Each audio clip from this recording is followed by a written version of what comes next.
Ayan na nga, pagkatapos nga namin sa Toy Story ride at eto na, papunta na nga kami sa Ghost Blasters na talaga naman pong dagsarin ang pila ng mga tao. Diba? Kaya naman po, ayan ang lola niya.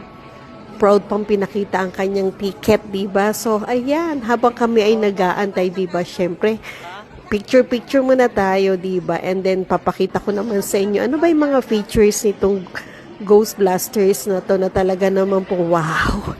Talagang pagpasok mo dyan, maiinggan niya ka, amazing. Wow, amazing talaga, diba? At ayan na nga, diba?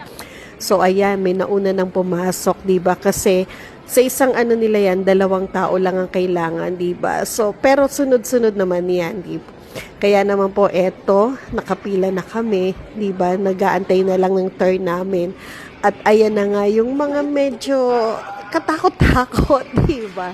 O ayan, o, may pugot na ulo na binabandera ang kanyang ulo na, wow, natatanggal, diba? Kaya naman po, eto ang lola nyo, pinakita pa yung anak niya, o sige.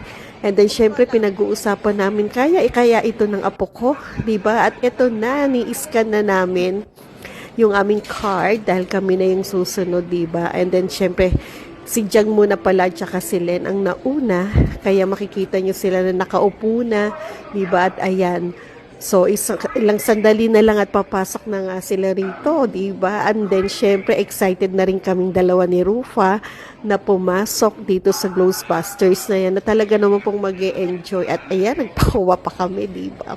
At ayan, kitang-kita nyo naman yung talagang yung mga iba't ibang kulay ng ilaw, diba, na talaga naman pong, kumbaga may halong thrill, excitement, ano pa, medyo takot, diba, or medyo magugulat ka, diba, dahil dyan sa mga yan. Kaya, subukan nyo na rin pagka kayo napunta rito sa Niagara Falls. Abay, wag nyo kalilimutan yung fun na yan, fun pass na yan na affordable. So, sunod na ang aming video.